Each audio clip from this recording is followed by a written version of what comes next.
Hi everyone, my name's Charlie and I've helped over 150 people in the UK win their PIP or ADP claims. I also receive PIP myself. For those of you that don't know, those of us in England and Wales, it's called PIP, Personal Independence Payment. Those of you in Scotland, it's called ADP, Adult Disability Payment. This is going to be the best step-by-step guide I have ever done for a PIP claim. And it doesn't matter where you are in the process, it is worth you watching this guide. I'm going to be really structured about how I do this. So for you to get the most out of this guide, have a pen, paper. If you can, print the points off. So in the description, there's a link to the website. These are the government points, not mine. There'll be a link there so you can print them off. If you don't have a printer, just get a pen and paper. And as we go through things like preparing food, you'll be able to write it down, okay? You are not going to make many notes. I'm going to help you focus on what is unique to you. That is how you win PIP. It's about current daily life. You need to be able to communicate on average what your current daily life is like. And I'm going to show you examples of that as we go through this. And throughout the process, I'm going to keep asking you questions to get you thinking about your life. That is how you win.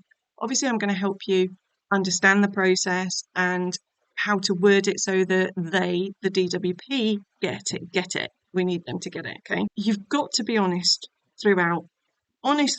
Never just tell them about your worst days, because that's being fraudulent and it will cause you issues in the future. If you just tell them about your worst days, that means that when you go out, it looks like you are a liar.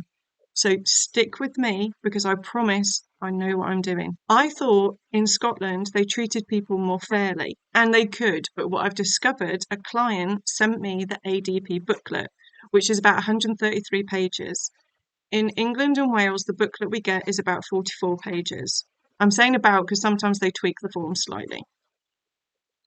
The layout of the Scottish booklet, I think, is fantastic. It really does cut the crap and help the government identify where you are. It helps you be specific about your life. So this guide, we are going to use that booklet to help us stay on track and help you win at the start. I get so many clients that come to me when they're down the line, and then I have to try and unpick everything and figure out where they are. I want you to win at the beginning. If you follow the steps that I'm going to lay out for you, this is 100% possible.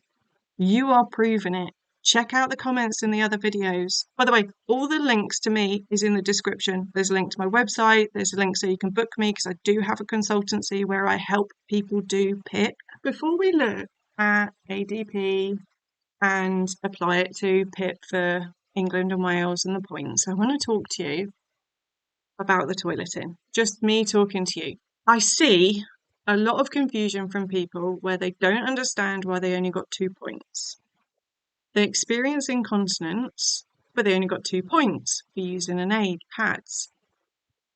If you are suffering from incontinence and you're able to clean up yourself without assistance from others, it's correct. It's only 2 points. Okay? Let me show you the points so you understand what I mean. Can manage the toilet needs is 0. Using an aid, so in the example I'm talking about the pads, but look here, needs prompting or supervision to manage toilet needs, needs assistance, so that would be, for example, someone lifting up your skirt, pulling your trousers down, getting your pants down, and then assistance to manage either bladder or bowel incontinence, and then the big points is both bladder and bowel incontinence. Okay, which one are you? Now, for example, if you have 2 accidents a year and you need assistance with those accidents, so for example, you get a really severe diarrhea and someone has to help you with your clothing, etc., twice a year, that is not enough to get the points. Remember, SCAR the lion. Are you safe, consistent and reliable? And it's current daily life. current daily life. So once or twice a year doesn't count enough. I know it's horrendous and I'm so sorry, but it's not enough to categorize in the points. If it's happening, let me come back to you. You know where we're working everything out on average. So say, for example, and I have to do this a lot with clients, where they'll be like, yeah, but Charlie, it's like, you know, it happens for a few days, a month. So I'll be like, okay. So for example, it's both bladder and bowel, so diarrhea and urine. So I'm like, right, so they'll go through a phase for whatever reason. It could be a flare up, it could be let's just go with flare up. So I'm like, okay, so over a 4 week period, they'll get 1 week where it could be like 3 to 5 days. Let's say 5 days, right? So I'm like, okay, so we don't want to work it out on a monthly basis. We want to work it out on a weekly basis. On average, 4 weeks in a month, they have 5 days where they need assistance. So that's on average more than once a week. That simple. That's how you've got to translate it, because that's how they work it out. If you're like, but Charlie, I don't know, think about the past week. How often did it happen? With incontinence, I really think we need to think about it over a 2 week to 4 week basis. You will know if you need assistance. And this is where you can save a lot of hassle. Does someone help you? Yes, no. And it's not just someone changing the bed. So there seems to be a lot of men where it's at night. Okay. So if that's the case, make sure you record that. And the assistance is assistance with the clothing, with getting the clothes off.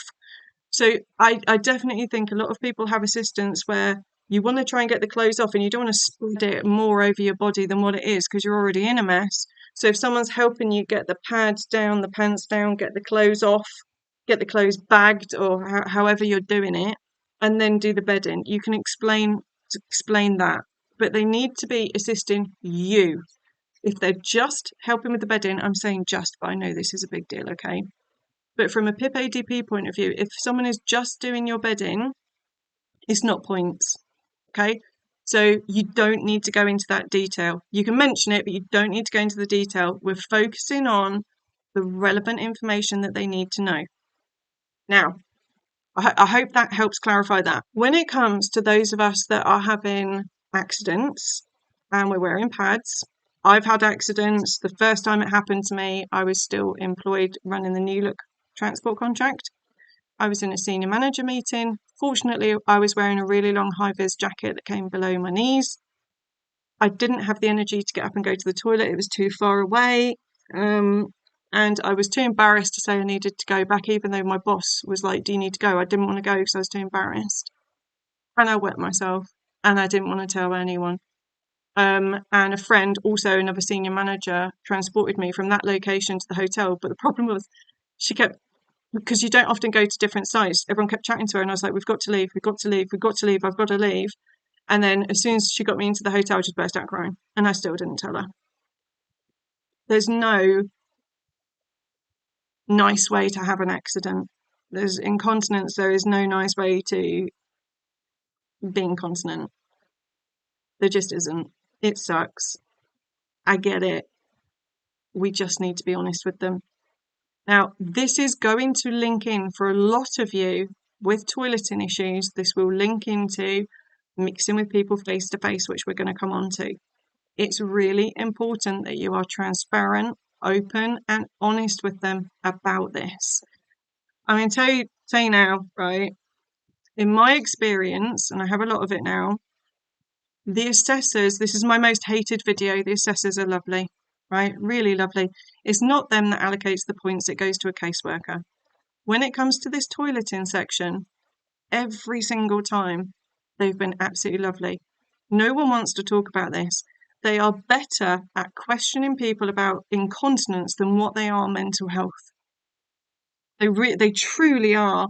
So be brave in this section. Be brave. You are not alone. There are millions of us experience incontinence.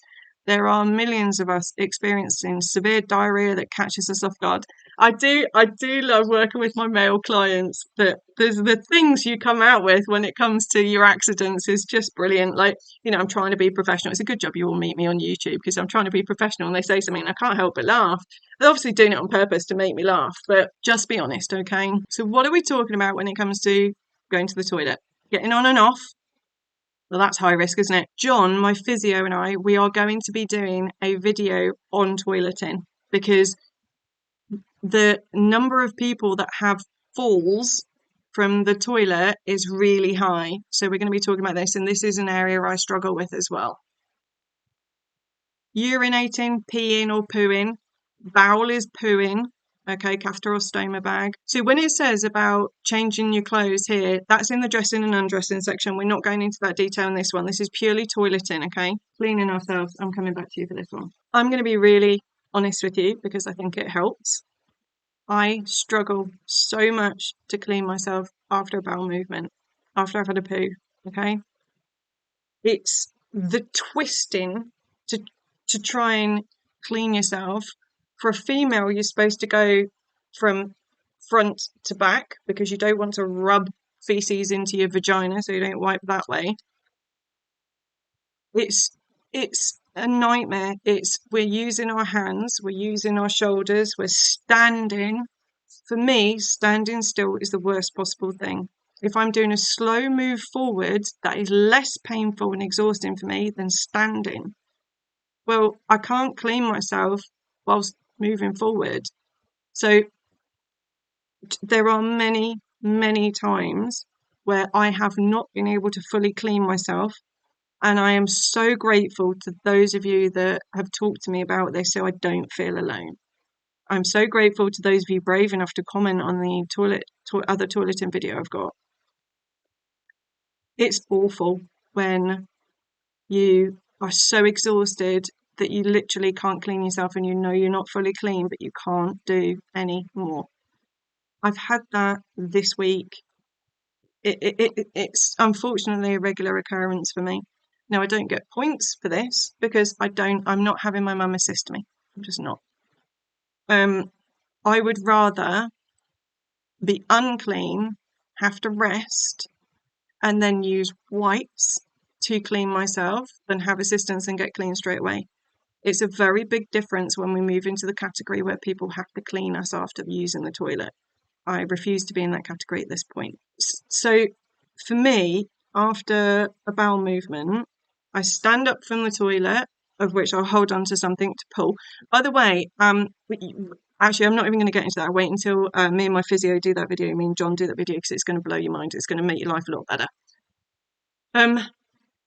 I then turn around to face the toilet so I can hold on to the toilet, the bit where you flush, so I can hold on to that so that I don't topple over.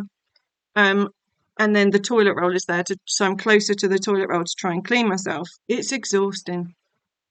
It's exhausting. It is so difficult doing this. Because don't forget, before we even get to the point of wiping, we've had to get all the way to the toilet. We've had to get our clothes down. We've had to sit down. We've gone to the toilet. Then you've got to stand back up again. How many of you get stuck on the toilet where getting back up is a problem? This all is relevant for this section. We are not alone. This is very, very difficult. Okay. Now, I have actually, for any of you that don't know, YOLO, codename YOLO, looks after communication for me. So she looks after emails. So she sent me some aids to try. I haven't tried them because I've just been too ill recently, but I will be trying. She got a cleaner for me because there are toilets that can clean you so you can maintain your independence. So she got this cleaner thing for me, which I'm going to try, and a bottom buddy, which I'm going to try. I haven't tried yet. So that I don't need to do the twisting. So we'll let you. I'll film those. Obviously, the camera will be very specific. I'm not actually going to show me wiping myself on YouTube. That's just taking it too far. But I want to know if those aids are good. And big shout out to everyone with hemorrhoids. You are not alone. Oh, they're so painful. It's more to do. They're sore. The creams, like all a lot of really sore bums out there, and a lot of vaginas that it is a reasonable request to air your vagina. It's reasonable. I understand if you're incontinent and you've got a trickle all the time or you're wearing pads all the time. It's a reasonable request to want to air your vagina. I'm with you. It's reasonable. Oh, right, let's get. Oh, I haven't even looked at ADP yet. Let's go on. I just wanted to clarify that first so that you know you are not alone. So, incontinence, I have a lot of clients where you get the urge where you have to go. There's no time, where that's it, or you've gone and you don't know about it. Especially the bowel movements, the diarrhea, where it's leaking, or it's explosive. It's difficult. So when I work with people on this, I'm like, is it a leak or is it a flood? Because there is a big difference when it comes to how you manage it. So I would explain that as well. Is it a little bit or is it a lot? And if it's explosive, be clear about that, because the pads aren't. I have so many people where the pads are not enough when it's explosive. Okay. By the way, if you have to use pads all the time, I know they're really expensive. You can get them on prescription. So make sure you speak to your GP about that. Right, so do you have incontinence? Now, again, they're breaking it down to bladder, urine, wee, bowel, poo, diarrhea, whatever you're experiencing. I haven't met anyone with constipated incontinence yet. Does someone need to remind you to go to the toilet? It doesn't count if it's someone has to remind you before you go out. That's not enough, okay? So how often does someone remind you? And then equipment, so aids, so the pads, obviously the stoma pads, anyone helping you getting on and off the toilet. This is not the way to help someone get on and off the toilet, just holding their hands. I don't like that picture at all. The raised toilet seat, the frames around the toilet. I do find that for a lot of people, the frames, to push yourself up is a lot harder than to pull, okay? So if you're using a radiator, a drawer, a shelf, whatever, a door handle, whatever you're using to pull yourself up, you just have to be honest. Anything else, like bottom buddies, look in the description, because don't forget, I've got that list in the description of all the aids that I've tested or that are recommended, or just go onto Amazon and Google it. Go into Amazon and type disability aids for the toilet. So this is, again, you can do it, or you need something to help you, like the aid or someone to help you. I can use it using something, so you explain what it is and why. This bit where someone else helps me, so it could be, for example, when you're in flare-up, that you get to the toilet and you're just holding on to something while someone pulls down your pajama bottoms for you, and then you can just sit down and go to the toilet. You just need to work out the on average and try and make it a weekly average. I don't want you going on to extra pieces of paper. There is absolutely enough space in both the Scottish and the English and Welsh version of these forms. You do not need more space. If you're thinking, yeah, but Charlie, I need to write more. No, you don't. It's too much and it's not relevant. You need to rewatch this video. So let's go on to our examples. With regards to the mental health, so I'm going to say nothing. They can manage the toileting themselves. On your form, you can literally, if you don't need help with something, just put no issue. Just leave it like that. It does help if you do that on your form. It really does help. I've literally put using an aid. So it's the pads and the frame around the toilet. Okay. Which would be evidenced. The photograph, again, at the end of this video, there'll be the link to the evidence video. Okay. Right. Have you figured out where you are? I hope you've got this nice and clear.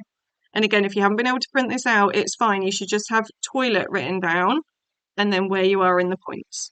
Okay. So those of you doing PIP, you're still going to have to look at a blank piece of paper after watching this guide. So I've done a checklist to help you. Those of you doing ADP, you've seen the format of the booklet is brilliant. So hopefully you're able to go through with this guide. But still watch this bit in case it helps. Okay, so I've done a checklist. It's free. Go to the description and then it links to the website where you can download this. Let's have a look at it. So the first bit of the checklist is reminding you of the really important points that we've discussed throughout this guide. Then we've got the checklist for actually filling out your form. So we're doing toileting, and what I've done is, obviously there's 12 sections, so I've had to do a checklist that covers it as best as possible. Okay, so let's remind ourselves of the points that we've issued as examples throughout this guide. So for the mental health condition, we said no issues, 0 points. So you would literally write no issues. If you want to write a bit more, you could put no issues, I'm able to go to the toilet on my own. For the physical condition, we said that this person uses an aid. They have to use pads due to incontinence, and they have a frame around the toilet. 2 points. Let's go back to our checklist. So how often do you do this on average? Because remember, everything's been on average. So you would write something like, I am able to go to the toilet when needed. Why are you only able to do it that often? So because we are able to go to the toilet, this one isn't relevant. Okay, what help do you have? Let's just check the notes we made. So this is why this is so important. Okay, I have to wear pads due to incontinence, and I have a frame around the toilet to help me get back up after I have been, for example. Check the points and refer to any specifics. Really important, every single time, check the points. So just, again, triple checking. The person, we're doing the physical conditions, they don't need prompting, they don't need assistance at this point in their lives to be able to manage the toilet needs, and they don't have help with the incontinence. Even though they use pads and they are incontinent, no one has to help them change their pad or get clean afterwards. So we've covered everything that is required within PIP and ADP, everything that they're trying to figure out about us during the assessment. Go back to the checklist. Okay, so that one's done. Number 5, how long does it take you and how do you feel afterwards? So that is what ADP always asks, and in PIP, it's never asked. So my advice is, I wouldn't write that in the form for PIP. I would save that for the assessment. But to be honest, I think, and I've helped over 150 people, I've only experienced a handful of times someone saying, and how do you feel after that? It's so rare. So I wouldn't put it on the form. It's your choice because you will have space. More importantly, number 6, is this a section you could include evidence in? So let's go back to our notes. Yes, we did the big E for evidence. Yes.